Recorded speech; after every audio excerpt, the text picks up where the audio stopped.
landslide-winning coalition includes many supposed voting groups that Democrats have long taken for granted.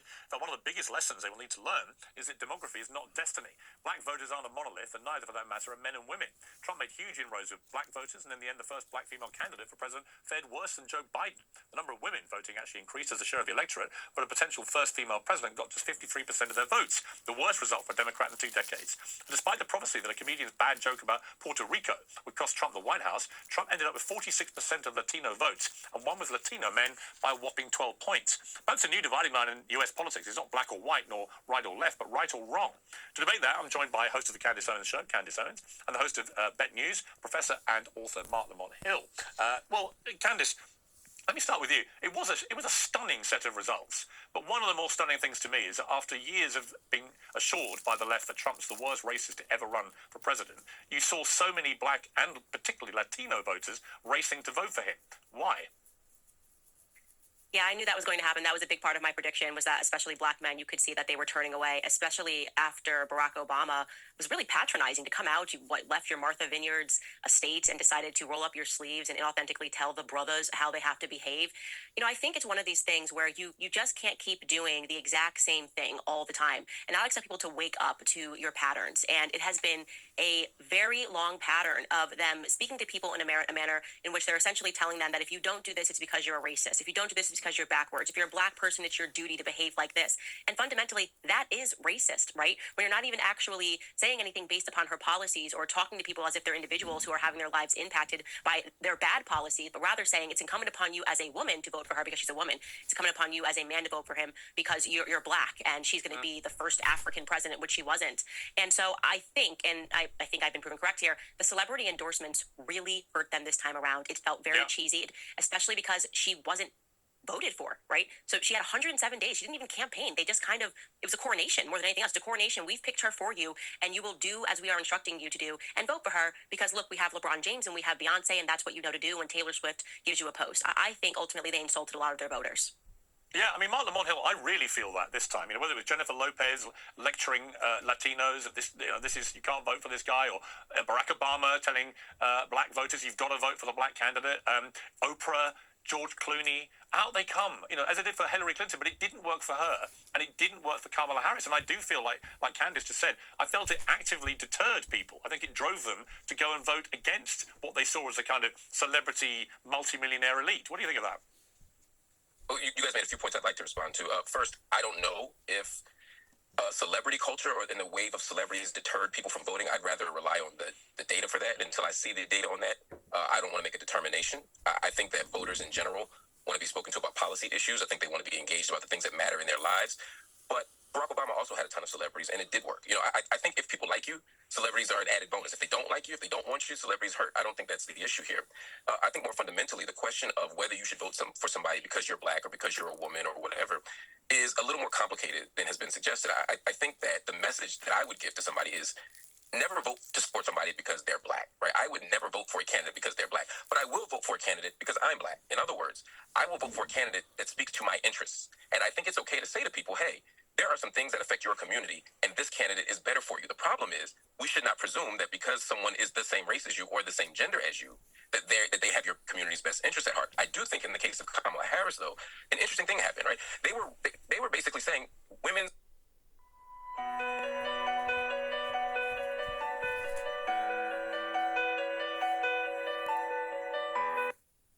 reproductive rights are on the table. If you specifically are pro-abortion, you should be voting for Kamala Harris because that's your only chance at saving what has already been a devastating loss. I think that is logical. If you support abortion, Donald Trump ain't the guy to vote for based on what he said and based on what Kamala Harris has said. I think, though, what we saw in America and what we always see in America is that white people in general, in terms of the majority, are not going to vote for a Democrat. No Democrat has gotten the majority of white voters since like LBJ. It's been decades. And so ultimately, white people often don't vote their interests. Black people often don't vote their interests. And I think that's the problem, and that's what many of us get so frustrated. But I had a fascinating conversation with an African-American woman, I guess in her late 30s, maybe early 40s, yesterday, and she voted Trump for the first time. And I said, why? And she said, you know, it's interesting. So I grew up in a family where you just would automatically vote for a black presidential candidate, if there was one, Barack Obama, and now Kamala Harris. And she said that was how my family were. And she said, and I decided this time that I didn't care about the fact she was a woman or that she was black. I cared about what she was going to do for my personal finances, what she was going to do about the border, what she was going to do about all these things. And she talked about a number of issues. And it was really interesting. She said, I voted, she said, I was almost colorblind when I voted. I didn't care that she looked like me. I cared about what she could do for me. And I wonder, given how many black voters gravitated to Trump this time, and given particularly how many Latinos did, how many of them were having that same conversation with themselves, saying they may not even like him that much. She wasn't a particular fan of Trump's, but she just was put off by the kind of posturing of people to try and direct you to vote according to your ethnicity. Yeah. It's fundamentally just not educated to vote for someone and say, well, this person looks like me, so that means that they have my best interests at heart. I just think it's the most uneducated thing you could possibly do. And it's especially rich when you have someone, because Mark, you just said, I maybe wouldn't vote for them because they're black, but I might vote for them because I'm black, right? And I might think that their interests align. I hope I'm paraphrasing that correctly, but the reality is even that fundamentally makes no sense. LeBron James, just because he is black, is not living the black experience of somebody who might be living on the south side of Chicago. It's actually insulting when LeBron James posts something, and you saw this in the comments, by the way. If we could use any metric, it was the fact that LeBron James had to start hiding comments because the overwhelming majority of them were negative when he made a post that was very propagandist. He was using things that Trump said and splicing it behind clips of the civil rights movement. It made entirely no sense. It was offensive, an offensive level of propaganda. You have a man who lives in a $100 million Bel Air mansion, okay? He does not touch his own door handles, okay? So when he tells you about how he's worried about the future for his children, this man is so wealthy and so connected that he has a son who quite literally is not qualified in terms of his actual metrics to be playing for the Lakers. But because of good old-fashioned nepotism, he is playing for the Lakers besides his father, because they thought, well, good advertisement, a father and a son playing, And so when you see that taking place and this person pretending to be in the struggle, that's why I said Barack Obama exiting his mansion in Martha's Vineyard to come down and roll up his sleeves and speak to the brothers, it does resonate as insulting. And so at the end of the day, people were moved by, okay, you know what? Despite what the media rhetoric is about Trump, how am I actually living right now? And I know they're going to say, well, these statistics show, and they've released this. When I was living under Trump, the gas was low. I was able to afford gas. I was able to afford groceries. And everything the media told me the first time around about him being Adolf Hitler and telling me that he was going to put me back into slave chains didn't come true, right? It didn't come true. I already survived under Trump, and I was living better.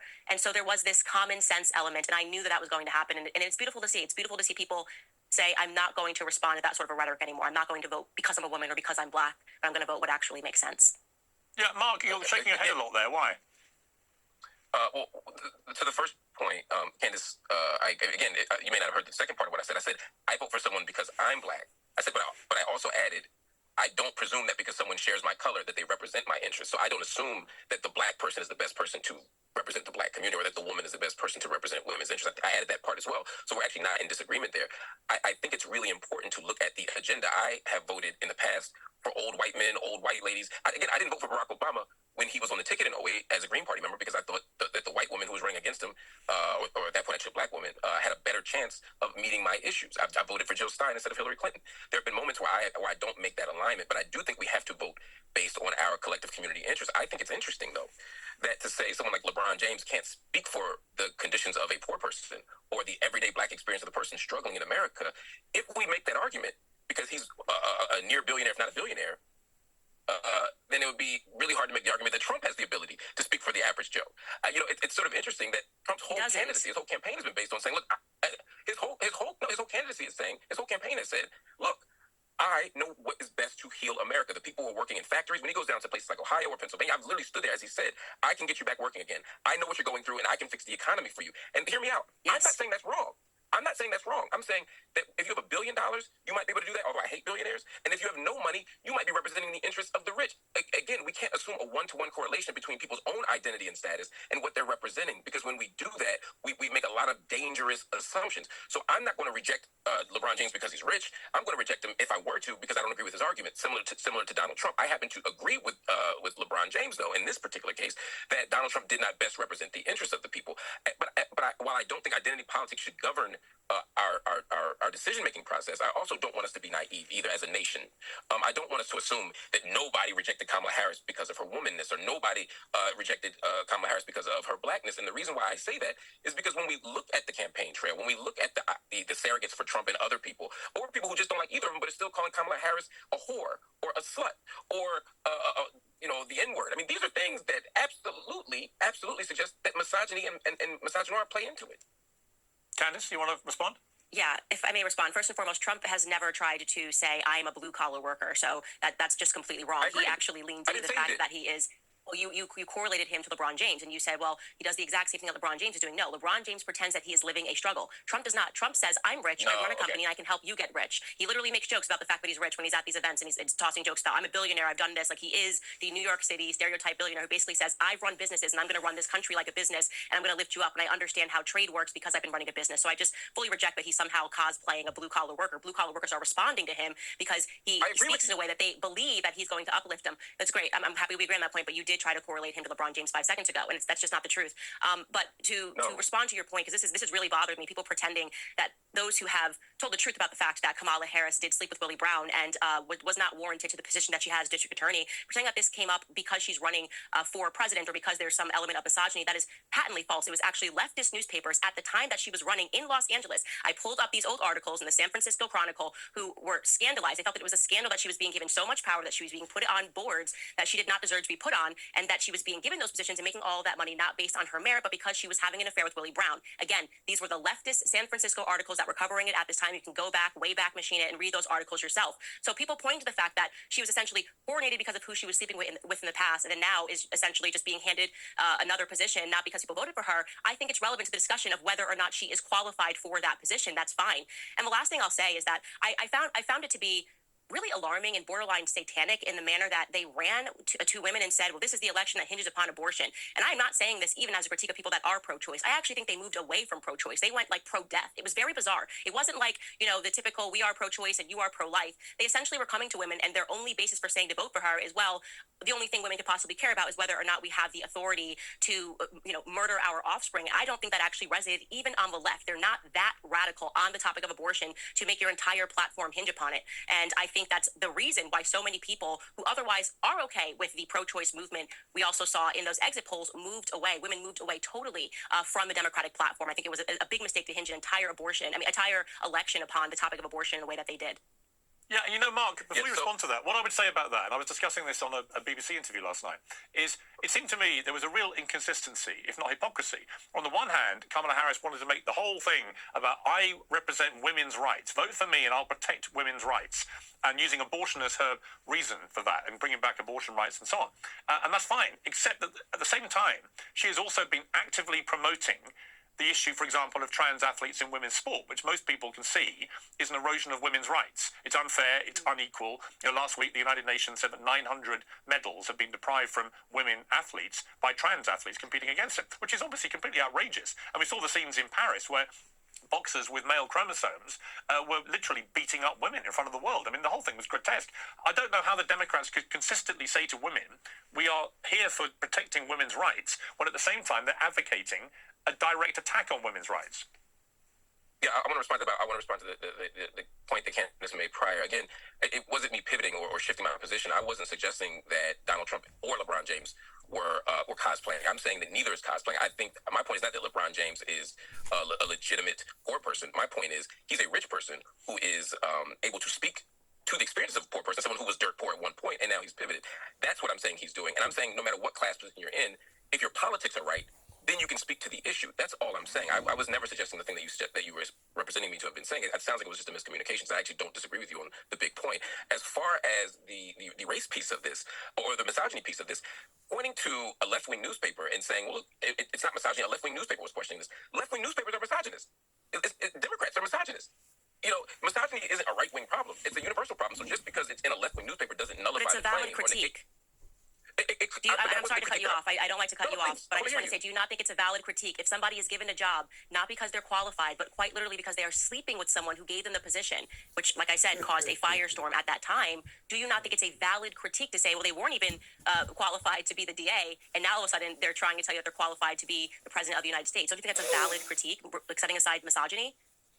If that were the point I was making, I would agree with you. But that wasn't the point. That was an example you gave that wasn't responsive to the point I was making. I'm saying right now, as she's running for president, there are people saying she's unqualified for the office. I think it's much more of a reasonable question to raise. 20 years ago when she's running for DA, I didn't take issue with that, right? Although I don't know enough about the Willie Brown situation to speak to it. If what you're saying is true, then yeah, you should question that. But I'm saying right now in 2024, after serving as vice president, after serving in the U.S. Senate, after serving as a district attorney, after having all of these jobs, state attorney general, I don't think qualification is the right thing to raise. I think it's perfectly reasonable to say, I don't think she's good at this. I think it's perfectly reasonable to say, Well, okay, but what about the point? Different issue. Let's move to the trans point. Yes. To the trans point. To the trans point. I don't think it's a contradiction for Democrats to do that unless they accept the terms of your argument. Let me be clear. If you think that trans women are not women, then yes, it would be a violation of women's rights to say that trans women should be boxing. I happen to believe. I'm sorry. Mark. I need to finish. No. I insist on finishing this point because I will not be cut off and misrepresented. But let me make the point. Okay. I happen to believe that biological males should not participate in women's sports. I am fine taking that position. Yeah, that's my point. Sometimes if you hear me out, you realize we're not even debating. But there are many Democrats who don't take that position. There are many people on the left who believe that, and let me be clear, I think trans women are women. I just think sports are divided in a very particular way. In 8th grade, we make a decision that we need to divide sports up by gender or by sex, right? Because we believe that there's something fundamentally different about biological boys and biological girls that say we shouldn't be running on the same track team. We shouldn't be boxing each other. I'm okay with that argument. I agree with that argument. I don't want to speak for Candace, but I suspect she agrees with me on this, and I suspect you agree with me on that. So we're not in disagreement on that. But just because I have that position doesn't mean that everyone who disagrees with me is being a hypocrite, because they don't begin from the same premise that I begin from. That's all I'm saying. So I don't think it's contradictory. Hang on. All right, hang on. But what other premise could there possibly be? The bottom line is these are people who were born biological males who are competing against biological females, and there's a reason why we don't do that in sport. It's why the Olympics have always separated the sexes, because the truth is, if they didn't, women wouldn't win any medals. Look, I mean, listen, I know that. I think what you should do is bring someone in who has the position that you're trying to debate. Instead, it's like you're trying to force a debate with me on something that we agree on. So bring on somebody who has the opposite position, and they can speak for that. But what I'm saying is, right. I just wanted to add here, like, just to say where we do actually differentiate, like, trans women are absolutely not women. And that's why we're playing the crazy game right now, is because we have people that are trying to parse reality and say, well, I believe trans women are women, but they're also biological men. Like, the fact that we are calling them trans women is because they are not women. I am a woman, and no matter how you feel on the inside, you are never going to be a woman. And that disagreement, that fundamental disagreement, is the reason why we are playing the crazy game. I won't play it. I will not address a man that is an address as a woman. It's insulting to me. It's insulting to the things that actual women live through in their lives. And, you can play Halloween. You can put lipstick on a pig.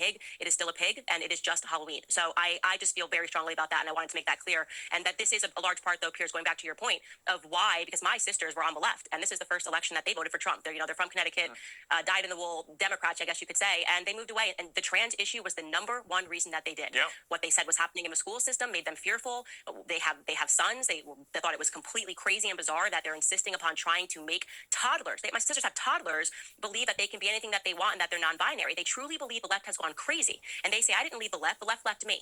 And that is an accurate statement to make, because they cannot just see things that are just so plainly obvious. They're trying to criminalize the idea that a woman is a woman, and you can't just become a woman because you feel a certain way on the inside. And the right, like I'm doing right now, I will just say it as it is, right? You are not a woman. I am sorry that you are suffering from a mental disorder. If you were suffering from any other mental disorder, I would treat you the same way. I want you to get better. But because you are suffering from a mental disorder does not mean that I have to pretend that I have a mental disorder and that I see things differently. I don't.